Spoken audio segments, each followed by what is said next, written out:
به نام خداوند جان و خرد که از این برتر اندیشه بر نگذر. دوستان خوب ما سلام، حال شما چطور است؟ امیدوار هستیم که روز خوب و خوشی رو آغاز کرده باشیم و برنامه ما را، درس ما را تا آخرش هم با انرژی تعقیب کنیم. یادتان نره که کتابچه و قلم داشته باشیم، چون نکات بسیار خوبی رو برای شما بیان میکنم، نکاتی که احتمالاً بعضیش در کتاب به صورت صریح یعنی مشاهده نمیشه که شما ببینین و این نکات برجسته میکنم به این خاطر یادداشت کنین. وقتی کتاب میخونین، کتاب مکتب یا هر کتابی را، با استفاده از این نکاتی که من میگم درس برای شما بسیار چی میشه؟ آسان میشه. ما در برنامه‌ای که داشتیم تحت عنوان آمادگی کنکور ویژه ابتدا شروع کردیم معرفی فیزیک، اندازه‌گیری، بعد آمدیم همین رقمی پیش آمدیم رسیدیم به درس پنجم تحت عنوان وکتورها. وکتورها خب یک موضوعی است که در ابتدای فیزیک زیاد با او سر کار نداره، ولی خب گفتنش خالی از لطف نیست. بیشتر در مکانیک استفاده میشه که قوه و سرعت و شتاب و وزن و مومنتوم اینا هستن، ولی شناخت کلی وکتورها بسیار بسیار خوب هست در همین ابتدا، چون برخی از سوالات را میشه که مثلا در قسمت ساحه برقی، قوه‌های برقی که در بحث رسیدیم از این تحلیل استفاده کنیم. قبل از اینکه بریم درس شروع بکنیم، دوست داریم که جناب استاد بزرگوار علی خاوری با شما یک احوال پرسی، یک سلام علیکی گرم داشته باشه، بعد بریم سراغ درس. بسم الله الرحمن الرحیم. با سلام و عرض ادب و احترام خدمت همه شما دوستان خوب، دوستان گرامی، شاگردان محترم، کنکوری‌های عزیز که در خانه‌هایتان نشسته و تصویر و صدای ما رو میشنوید، در خدمت شما خوبان هستیم. حتما همونطوری که استاد گفت کتابچه و قلم پیش رویتان باشه، نکات مهم گفتم اونجا خواهشاً یادداشت بگیریم که انشالله در کنکور بتونیم به راحتی از سد کنکور عبور کنیم. بسیار موافقم. بریم درس شروع کنیم. جناب استاد، وکتورها یک موضوع بسیار کلان است، ولی من در اینجا وکتورها رو فقط معرفی میکنم. شاید برخی از دوستان بگه که خب این وکتورهایی که شما اینجا معرفی کردین در سنف 11 به صورت مشرع در بالای قوا. در زمانی که ما به بحث قوه ها میرسیم، چون باید خیلی قوانین دیگه که در اونجا تطبیق میشه از قانون سانها استفاده شده، حالتهای خاصش برسیم، در اونجا ما روی قوه ها بسیار مشرع همه چیزی میگم. اینجا به اندازه یک معرفی میگم، یک چند تا مثال کار میکنیم. چرا؟ چون در بحث ساحه برقی، قوه‌های برقی از همین تحلیلات چی میشن؟ استفاده خواهد شد. ولی به صورت مشرع باز در بخش مکانیک اینا رو معرفی سنف 11 میکنیم.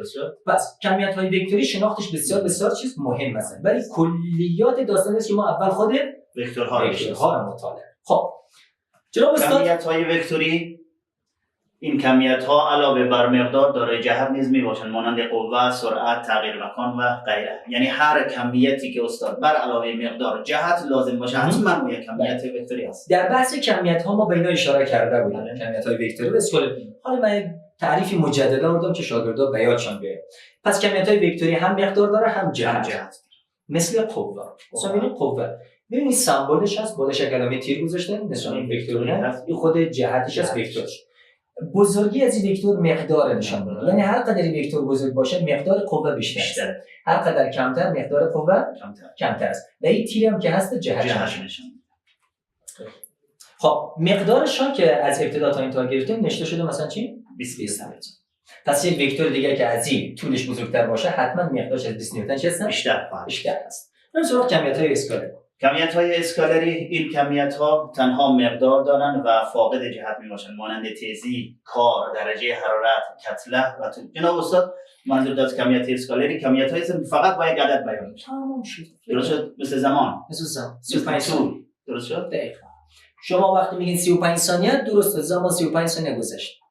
دیگه برای بیان زمان بیشتر از این دیگه نیاز نیست که ما گپ بزنیم. اما وقتی میگین قوه 20 نیوتن، 20 نیوتن پایین، 20 نیوتن رو طرف، 20 نیوتن بالا، کدام طرف؟ جهت لازمه. مشخص باید باشه. چرا؟ چون علاوه بر مقدار و ضرورت داره که جهتش باشه تا در محاسبه ما اشتباه نکنیم. درست شد. پس این شد معرفی کمیت‌های وکتوری. بس که هدف ما معرفی وکتورهاست. تمام قواعد وکتورها رو به صورت مخلص بیان می‌کنیم. هر کمیت وکتوری از هم قاعده پیروی. جناب استاد، انواع وکتورها. بله. انواع وکتورها، هدف از بررسی انواع وکتورها می‌خوایم من به شاگرد بفهمونم که در واقع دو کمیت وکتوری مثل دو تا قوه، دو تا وزن، دو تا سرعت، دو تا شتاب رو اگر دیدن چگونه اینا رو تحلیل کنن، بزرگی و کوچکی. یعنی اینا حتما یک ارتباطاتی داره، باید بشناسن اینا. کدام وزن بیشتر است، کدام وزن کمتر است. پس من کار خودم یک مثال آغاز می‌کنم، مثلا فعلا هیچ کاری ندارم. مثلا ببینید جناب استاد، ما دو تا موتور داریم. خوبه. یک موتور سرخ، یک موتور زرد. سرخ و زرد هست. اینا با سرعت‌های 20 متر بر ثانیه شروع میکنن به حرکت. با سرعت چند؟ 20 متر بر 20 متر بر ثانیه. این موتور سرخ میره اون طرف، این موتور زرد میره اون طرف. خب حالا برای ما بگو سرعت‌های اینها کدامش بیشتره؟ مشخصه دیگه، سرعت ایش هم 20 متر بر ثانیه، سرعت دیگه‌ش هم 20 متر بر ثانیه. کدام بیشتر ولی؟ مساویان با هم. دقیقاً اشتباس.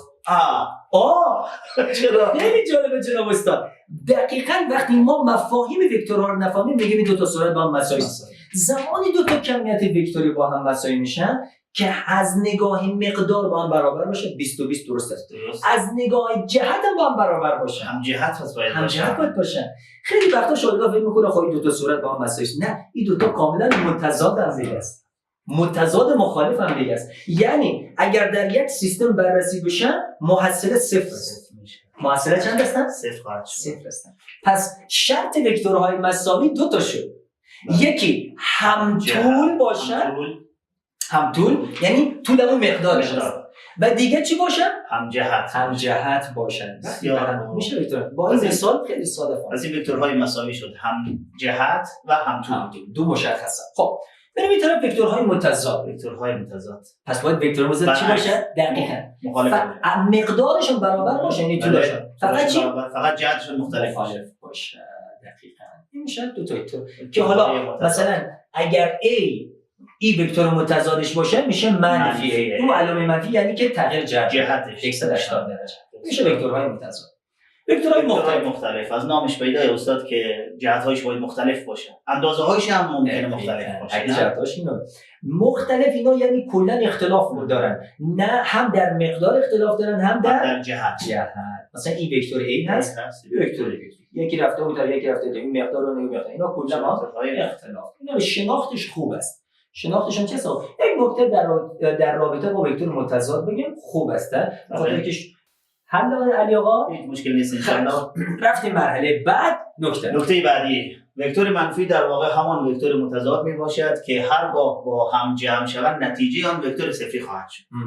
همین وکتورهای متضاد بود، A و منفی A، مثلا B و منفی B با هم جمع میشه صفر. اگر با هم جمع شن حاصلش میشه وکتور صفری. بله، وکتور صفری میشه یک وکتور صفر میشه. حالا در بعضی کتابا بالا اینا علامه وکتور داره، بعضی که با سمبل کلان فقط با سمبل کلان باشن قرارداد کردن که علامه وکتور چه لازم داشتن. حالا زیاد ما به اون گیر نمیدیم، ولی مفهومش برای ما خیلی مهمه. یک چیز مکانیکی شاگرد فهمیده B منفی B صفر، به لحاظ ریاضی فهمیده. اگه من بخوام مفهوم فیزیکی رو بگم بسیار جالب است استاد. مثلا مثال میزنم. توجه کن جناب استاد، میخوام حرکت کنم، تغییر مکان. بله. 1 متر، 2 متر، 3 متر. زیاد دور نرستاد هستم. این میشه 3 متر. 3 متر به این جهت.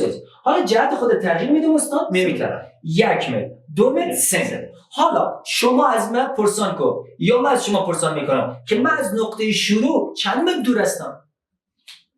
اصلا دور نیستی، درست در نقطه شروع هستم. مگه من حرکت نکردم؟ حرکت کردی. من 3 متر رفتم اون طرف، 3 متر می طرف. چطور من از نقطه شروع دور نیست؟ 3 متر پیش اومدی، 3 متر پس رفتی، دوباره میشه صفر دیگه تغییر. پس 3 متر مثبت تغییر جهت داد، 3 متر چی؟ منفی. 3 منفی 3 خداحافظ شد. یه قدم پیش، یه قدم پس. 3 قدم پیش، 3 قدم پس. شیره یکم متدیش داره. درست شد؟ پس مفهوم ای جمع متضاد شدن به این معناست. یعنی دو کمیت وکتوری که هم طول و هم طول مخالف الجهت باشن، اگر با هم جمع بشن حاصلش میشه صفر. یا وکتور صفری. وکتور صفری. درست است؟ درست شد. خیلی خوب. استاد میریم جمع وکتورها. یک سوال در کنکور اومده، جمع وکتورها به چند طریقه است؟ بعضی میگن 3 طریقه، 4، بعضی تو فکر میکنن استاد در مکتب متوازی الازلام درس داد، مثلث هم درس داد، قضیه ساین هم گفت، قضیه کوسین گفت، هندسی هم گفت، بعد اونم گفت. همین رقمی میسازه، خبر نداره کل داستان دو تاست، یا هندسی است یا پس در کل جمع وکتورها به دو روش انجام میشه، یعنی یا الجبری یا هندسی. هندسی از نامش معلوم است، شکل است. مثلث شد، زوزنقه شد، متوازی، هر چی که شد هندسی است. درسته. الجبری از نامش معلوم، الجبر محاسبه است. هندسی مثل یک شکل میشه. الجبری یک فرمول میده محاسبه. اونجا فقط شکل میده، اینجا قیمت میده. در الجبر قیمت لازم هست، هدف پیدا کردن قیمت هست، اینجا خب شک. ولی خب او کمک میکنه ما رو برای از این. اصلا جناب استاد من خیلی ساده برای شما بگم. ببینید ما هندسی الجبری چرا میگیم؟ مگر ما میگیم مستقیم استاد الجبری پیدا کنید، چه کار داره با او؟ در کنکور هم نمیاره. هندسی برای درک بهتر الجبری است. مثلا شما وقتی مشتق را درس میدین جناب استاد، من به شاگرد من مشتق درس میدین، میگیم که مشتق گراف میکشین، این طرف لیمیت میکشین، لیمیت رو تقرب میدین، میگیم به طرف صفر و این رقمی تا مفهوم مشتق بیاد بیرون. شاگرد میگه فهمیدین؟ شاگرد میگه نه نفهمیدم. مجبور چیکار کنی؟ اول به طریق هندسی نشان بدی. یک گراف میکشی، دو تا نقطه رو هم دیگه مثلا نزدیک کنی، بعد بگه این دو تا به هم رسید، بعد میل دوباره میچینی، میبینی فقط یک میل ماس در نقطه تماس. اول هندسی شاگرد خوبتر مشتق دقیقاً. بعد من روی فرمول رو به شکل لیمیت پیش میبرم. درست است؟ درسته. پس داستان این جمع است. اول وقتی ما به هندسی میگیم که شاگرد درکی از محصله و مبدا و وکتور و جهت داشته باشه، بعد الجبری رو درک میزنه. کل داستانی است. مفهومش هست. بسیار خوب. مثلا دو مثال من هندسی کار میکنم. دو تا وکتور در جا است. وکتور A، وکتور B. اگر ما اینا رو بخوایم جمع بکنیم، قاعدهش چی است؟ جمع هندسی دیگه. وکتور هندسی داره، این شکل هندسیش است. باید حتما مبدا به انجام وصل بشه. مبدا یک وکتور به انجام وکتور دیگه هیچ فرق نمیکنه. A رو ببرین به B وصل کنین یا B رو مبداش بیارین به ترتیب اینجا مهم نیست. فقط قاعده مبدا یک وکتور به انجام وکتور بعدی. تمام. فقط همین قاعده بفهمن شاگردا بس. این وکتور A ماست. B رو مبداش بیارین به انجام A. B رو منتقل کردن. محصله چی است؟ مبدا اولین وکتور، انجام آخرین وکتور. این میشه ترکیب هندسی. یک شکل. خلاص شد. هیچ محاسبه چیزی هم نداره، فقط ما هم نشان بدیم که وکتور محصله طولش چقدر شده، جهتش کدام طرف است. وقتی طول مشاهده می‌کنید که R از A و B چقدر بزرگتر. همیشه نیست بزرگتر باشه. ممکنه بعضی وقتا کلا صفر شه، مثل متضادها. بعضی موقع ممکنه کوچکتر شه، بعضی وقتا ممکنه بزرگتر شه، بعضی وقتا که ممکنه محصله از دو تا وکتور حاصل جمع کوچکتر هم شود. نه امکان داره. وقتی به صفر میرسه، صفر دیگه خانه آخر شد. یعنی کوچک یعنی صفر است دیگه. خانه آخر صفر. خب یک مثال تصویری کار کردم برای شما که شما مفهوم در واقع هندسی رو بفهمید. یک مثال دیگه در طریق هندسی تنها شکل محصل نشان داده شده و نه مقدار. ما مقدار برای آر پیدا نکردیم. فقط شکلش نشون داد. استاد از این قسمت در کنکور هم مثال خواهد به هیچ وجه. مورد شما میگم شما اصلا نمیخواد هندسی رو اصلا شما در کنکور ببینید چرا شک نداریم مبدا انجام وصل کنیم. همه سوال از بخش چست الجبری. آب پاکی روی دستشون میریزیم که بفهمن که کدام بخش کتاب میاد کدام بخش نمیاد. خلاص پس زیاد لازم نیست اشاره دارید. ولی برای درک همون که مشتق گفتیم برای درک موضوع کار هست. این مثال دوم ما یک وکتور A داریم یک وکتور B. اینو ما می‌رقیم واسه هندسی باشه. خیلی دوست داری اندازه‌شو بگیری خطکش بیاد بذار بینا. نقاله رو بیاد درجهش پیدا کنه که با وکتور محصله با محور x زاویه چند است. یعنی کلش شکل است دیگه، شکل است. خب مثال بعد نکته یک قبلا گفتیم درست شد استاد. نکته دو هرگاه وکتورها یک مسیر بسته را تشکیل دهند محصله آنها همیشه صفر است. مسیر بسته چی بود جناب استاد؟ 1 متر بروتر، 2 متر بروتر، 3 متر، 4 متر، 5 متر آخر برسید همین جی. بعد من میگم چقدر از این نقطه دور شدم؟ چی یعنی چی؟ یعنی صفر. یعنی وکتور صفری. مگر من تغییر مکان نداشتم؟ چرا تغییر مکان داشتی؟ ولی طوری بودی تغییر مکان‌ها که وقتی مبدا وانجام وصل شد سرانجام ما رو رسوند به خانه اول ما. For example نگاه کنیم استاد. این وکتور A، این وکتور B، این وکتور C، این وکتور D. مبدا انجام وصل شد یا نه؟ مردکه رفت رسید به نقطه اول. پس این حاصل از این 4 وکتور چند میشه؟ وکتور صفر. حاصل چی میشه؟ پس هر وقت یک مسیر بسته رو در وکتورها مشاهده کردیم حاصل نمیشه چی میشه؟ صفر میشه. لازم به محاسبه هم نیست دیگه. نه محاسبه نمیخواد. خلاص به صورت ساده صفر میشه. تمام. خیلی خوب. پس ما در نقطه 3 رو بخونیم. نقطه 3 هرگاه 3 وکتور یک مثلث را تشکیل دهند در این حالت میتوان از رابطه ذیل استفاده نمود. چی رو تشکیل بدن؟ 3 تا وکتور یک مثلث تشکیل میشه 4 تا وکتور مثلث تشکیل بدن؟ نه دیگه با 4 تا وکتور که مثلث تشکیل مثلث مسیرش باز یا بسته؟ بسته. پس محصله چنده؟ صفر خواهد شد. وکتور A وکتور A. میرسیم وکتور چی؟ بی. یا وکتور وکتور سی. مسیر چی هستن؟ بسته. پس محصله چنده؟ صفر. در چنین حالتی سه تا وکتور وقتی یک مسیر بسته رو بسازه، شک نکن جناب استاد یک مثلثی وجود داره که اینجا دیگه هنر کهنیار نجیب الله یوسفی بیان میشه. میشناسینش؟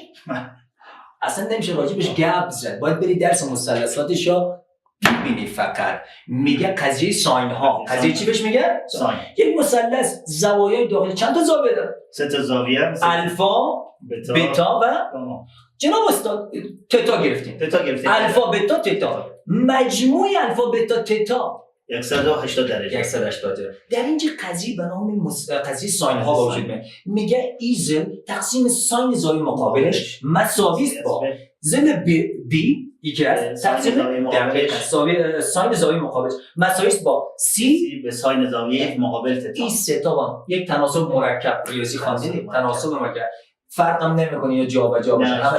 یعنی ما مثلا میگم این سه تا زاویه رو داریم. یک از این وکتورها مجهوله، میتونیم بندازین در تناسب پیدا کنیم. خیلی ساده است. مثلا سه تا قوه همدیگه رو خنثی کرده. شما میتونید از این تحلیل استفاده کنید و هر قوه‌ای که خواسته باشه رو پیدا کنید. در حقیقت یک رابطه ریاضی هست. دقیقاً. ریاضی زبان فیزیک جناب استاد. ریاضی زبان فیزیک است. ریاضی رو یاد بگیر و الا فیزیک یاد نمیگیری. ریاضی مادر علوم جناب استاد. ما احترام خاصی برش قائل هستیم. هم به خود ریاضی، هم به استادان محترم ریاضی، هم به شاگردای ریاضی، هم به شاگردای ریاضی که انشاءالله میفهم در کنکور میخوایم که 100 بزنن. 100 همه درست. بله. این معرفی شد. نکته 3. نکته 4 جناب. بله. در انتقال وکتورها ترتیب مهم نیست. قبلا هم استاد ذکر کردن ترتیب منظور ما فرق نمیکنه. A رو اول بیاریم، B رو اول بیاریم. مثلا ببینید استاد ما چند تا اینجا وکتور داریم؟ 4 تا. 3 تا وکتور. A B C. این محصلش. A باز B رو آوردن مبدأش رو انجام از این، بعد C رو آوردن مبدأ انجام از این. محصله چی گفتیم؟ مبدأ اولین وکتور انجام آخرین. وصل شد. طول محصله رو خط کشیدیم چند شده؟ مقدارش 50. با مثبت محور جد مثبت زاویه چند ساخته؟ 7 درجه. ترتیب به هم بزنم باید نه طول از این تغییر کنه نه زاویه تغییر. به هم بزنم ترتیب مشاهده. اول چی رو آوردیم؟ C. بعدش A. بعدش B. محصله مبدأ انجام. 50. چند طولش؟ 50. زاویه چند؟ 7 درجه. هیچ فرقی نمیکنه. ترتیب مهم نیست. در انتقال وکتورها اصلا ترتیب مهم نیست. نتیجه یکسانه. هیچ فرقی نمیکنه. اینا واقعا کمک میکنه برای شاگرد درک دقیق از وکتورها داشته. واقعا اینا طریقای هندسی هستن که هیچ کدام در کنکور نامده، ولی برای که شما مفهوم جمعیت‌های وکتوری بفهمید واقعا کمک میکنه. لازم است که بله جمع الجبری وکتورها چیزی که در کنکور از ما مهمترین نکته. دقیقاً اینجا دیگه باید هر چی میگم در کنکور میاد. ببینید جناب استاد یک وکتور یک وکتور یک زاویه بینش الفا. این نمایش هندسیش است. اول گفتیم هندسی. زاویه بینش چه هست؟ الفا. زاویه بینش چه هست؟ الفا. مثلا ما میخوایم که محصلی رو به شکل فرمول پیدا کنیم. بله. آمدن کتاب مکتب پیدا میکنه. با اون روش پیدا کردن کار نداره. ولی اما خب میفهم که باید مبدأی به چی واسه میشن؟ انجام. بریم اونطرف. مبدأ A. ببینید یه اسم میبریمش چی؟ به انجام. محصله رو چه رقمی رسم کنیم؟ R. این زاویه هم زاویه است که اینجا میمونید. درست است؟ خب محصله چی است؟ R برابر است به جذر A مربع جمع B مربع جمع 2 تا AB کوساین زاویه بین A و B. دقیقاً. A که طول وکتوری است، B هم طول وکتوری B. او الفا که اینجا مشاهده میکنه زاویه بین دو که در هر سال به شما میدن. این مقدار محصله است بین دو وکتور A و B. مقدارش است. 2 تا وکتور جناب استاد. شاگرد اگر 3 تا وکتور باشه این فرمول دیگه استفاده نمیشه. شاگرد میپرسه استاد اگر 3 تا بود چی؟ من میگم اگر n تا هم بود اونا رو ما برای پیدا می‌کنیم از طریق تجزیه که فعلا مربوط این قسمت نمیشه. در بخش مکانیک اونجا کل داستان رو باز دوباره میگیم. خصوصا در این فرمول فقط محصله 2 تا وکتور قابل محصله است. خدا خیرت بده جناب خاوری صاحب. تو اگه پالوی ما نبودی من چه قسمی رو در شاگردان میفهمیدم. خواهش میکنم. آماده هستیم برای یک مثال حالت خاص بررسی بعد مثال. خب حالتهای خاصی جمع دارید مربوط زاویه‌اش هم میشه، مربوط اندازه‌اش هم میشه. 3 تا زاویه میتونه، 3 تا زاویه. توسط این 3 تا زاویه میتونه خیلی زود به جواب برسه. بدون محاسبه. باشه این فرمول طولانی شاگردان میترسن ما کوتاه‌ترش کنیم. مثلا توجه کن جناب استاد. حالت اول این دو تا وکتور همجهت هستن. ما همجهت‌ها رو میگیم زاویه بینش چنده؟ زاویه بینشون 0 درجه است. یادت باشه همجهت زاویه بینش چنده؟ 0. چند؟ 0. 0 جناب شاگرد و استاد. 0. پس ممکنه در سوال نگه زاویه بین دو وکتور 0 است. فقط یک جا همجهت هست. همجهت. نکته خیلی مهم بود. دو وکتور همجهت. پس دو وکتور همجهت بگین یا بگین دو زاویه بین دو وکتور 0 درجه است. محصلش خیلی ساده جمع دو وکتور است. جمع دو تا وکتور. A جمع B. A جمع B. پس این حالت اول. این حالت اول است. A جمع B. در اینجا قیمت مکسیمم میشه. مکسیمم یعنی دیگه از این حالت بالاتر مسئله پیدا نمیشه.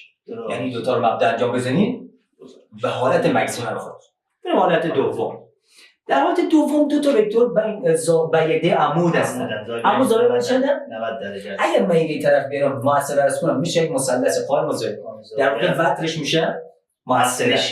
وتر مثلث قائم الزاویه از یک رابطه یک نفری بود معروفه. دقیقاً جناب آقای پیثاگورس یک همچین چیزی پیدا کرد گفت زاویه 90 بود. آر برابر به جذر A مربع جمع B مربع تحت جذر. اگر ایشان نبود فیزیک پیش نمیرفت به این قدرتی که بود. ریاضی هم خیلی کاربرد داره. یکی از فرمولای بسیار پرکاربرد ما هست. خدا خیرش بده. شما درس بخونید که انشالله یک روزی دانشمند بشید. مرحله بعدی حالت 3. این دو تا وکتور مخالف الجهته. بله. زاویه بینش چند میشن؟ 180 درجه دیگه درسته؟ از من سوال استاد. از شده بود اول سوال بود. اونا میفهمن جناب استاد. کسی که درس جناب استاد یوسفی رو در هندسه مسلسل خوانده باشه خوب میفهمه. زاویه شد 180 درجه. 80. تفریق کن. تفریق نگیم جناب استاد. بگیم تفاضل بهتر است. تفاضل دو وکتور رو گرفتیم. A منفی به شرطی که A بزرگ باشه از B. اگر B بزرگ بود نوشته که B منفیه هیچ فرق. تفاضل یعنی تفاوت دو وکتور رو بررسی می‌کنیم. سه تا حالت بررسی شد. این سه تا حالت ها همون فرمول بزرگه رو دیده بودید که 1 متر بود. تحت همین سه تا حالت ایراد شده. دیگه غیر از اینا بود میشه از همون حالت اون حالت عمومی میشه. یه حالت‌های خاصی هست از حالت مربوط زاویه. فقط مربوط چی؟ زاویه. یک حالت خاص دیگه میگم که به زاویه ارتباطی نداره. زاویه هر چی میخوای باش. هر چی میخوای باش. فقط جناب استاد باید مقدار دو تا وکتور با هم مساوی باشه. یعنی طولاشون با هم مساوی باشه. نوشته کنم نقطه خوب و بد. آماده هستین؟ بشنوید ببینیم بیا. هرگاه اندازه دو وکتور A و B با هم برابر باشن اندازه وکتور محصله از رابطه ذیل محصله. پس فقط در این حالت طول دو تا وکتور با هم مساوی است. A B مساوی بود اتومات بگو R مساوی 2 کوساین الفای بردار. تمام. خلاص پس از این دو تا وکتور یکیش باید بگیریم دیگه درسته؟ فرق نمیکنه چون A و B با هم مساوی چی بگی A چی بگی هیچ فرق نداره. R برابر میشه دو تا A. این در کتاب مکتب نیست. در کتاب مکتب نیست. فقط برای نخبگانی که میخوان در قسمت رتبه‌های بلند کانکور خود ببینن اینو بهشون گفت یاد بگیری برای که اینقدر محاسبه کنی باید گوشه چشم سوال حل کنی برو سوال بعد درست است بشه زاویه تقسیم بر 2 شبه استاد. بله در اینجا خب الفا تقسیم 2 فرمول باشه یک مثالم کار میکنم. خب ببینید جناب استاد یک مثال عمومی کار میکنه. خب مثلا شما محصله دو تا وکتور A 10 سانتی متر وکتور اول 10 سانتی متر هست B 6 سانتی متر کوچکتر هست که زاویه بینشون 60 درجه است محاسبه کنید. سوال کانکوری زاویه 60 است. آیا دو سه تا زاویه نه برابر نیست. 90 درصد نیست. مجبوریم در همون فرمول عمومی پرتیم. فرمول عمومی رو نوشتن میکنیم. خب الفا هست 10 سانتی متر A 10 سانتی متر B هم هست 6 سانتی متر زاویه الفا 60 درجه R رو از ما خواستن. ولی ساده فرمول هست. فرمول شاگردا بلدن. همه شما بلدین بار اینا رو خواندید. قیمتا رو فقط جایگزین کردید. خلاص کوساین 60 درجه جناب استاد 1 بر 2 1 بر 2 خدا خیرت بده 1 بر 2 2 با 2 خلاص 10 ضرب در 6 60 6 مربع 36 10 مربع 100 تمام شد.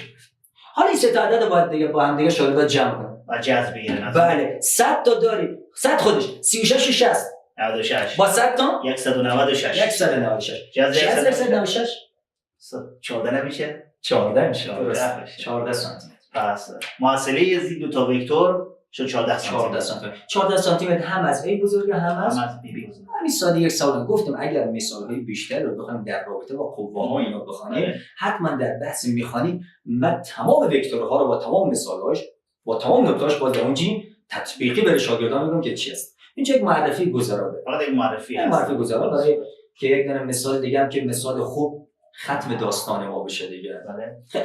مثال خوب استاد ببینید. محصله دو تا وکتور A هم 24 سانتی متر، B هم 24 سانتی متر و زاویه بینشان 120 درجه است. مربوط میشه استاد به حالت چهارم دیگه چون دو تا وکتور با هم مساوی هستن. عددا بسیار بزرگ است. بله. خب بیایم استاد یک بار بریم همون حالت عمومی رو بررسی کنیم. خب خیلی طولانی میشه. خوش کنید 4 تا جواب هم دادم. ما هر دو روش رو برای شاگردان میگیم. روش عمومی که در کتاب مکتب شاگرد از A و B بود مساوی 24 سانتی متر. الفا بود 120 درجه و R مساوی. یک سوال جناب استاد. کوساین 120 درجه مثبت میشه قیمتش یا منفی؟ کوساین 120 درجه استاد منفی میشه. منفی. ما گفتیم اگر ما یک دایره مثلثی داشته باشیم از 90 که رفت طرف میشه نایه دوم. قیمت کوساین ها همش منفی است. در نایه سوم منفی است، در نایه 4 دوباره چی میشه؟ مثبت. پس این محور x است دیگه. اون طرف باشه مثبت این طرف چه است؟ منفی است. کوساین 120 درجه دقیقاً با همون کوساین 60 درجه برعکس با اشاره منفی. خیلی خوب. این روش حلش. فرمول نوشته شده کوساین 120 درجه منفی بردم قیمتا گذاشته شده جذرش گرفته شده جواب شده 20. منتها عددا فوق العاده بزرگ خیلی کم محاسبه در کانکور خسته تان میکنه. خسته خب بان شاگرد میگه استاد من خسته نمیشم به شرطی که به جواب برسم ولی وقتی از دست رفته رو چه باید کرد؟ به جواب ممکنه ما به چی میگم برو میگم چی به دیگهش میگم چی بیا روش روش اروپایی استاد نگاش کن A B مساوی R مساوی 2 A کوساین الفا بعد 2 قیمتا رو بذار A چند بود 24 کوساین الفا تقسیم الفا بود 120 تقسیم 2 60 کوساین 60 2 با 2 خلاص 24 چقدر ساده تمام چقدر شد ساده و سختی ره نصف خط حل شد دیگه درست است میخوای تپ کامیاب شین یا نه انجینری شاید هر دو یا اصلا میخواد اول نمره کانکور شه یا شاید میخوای به اون رشته دلخواه خودش کامیاب شه با بلندترین نمره پس با ما باشین درس‌ها رو بخوانین گام به گام با ما پیش بیاین حتما ان شاءالله کامیاب میشین. حتما تا درس دیگر بدرود.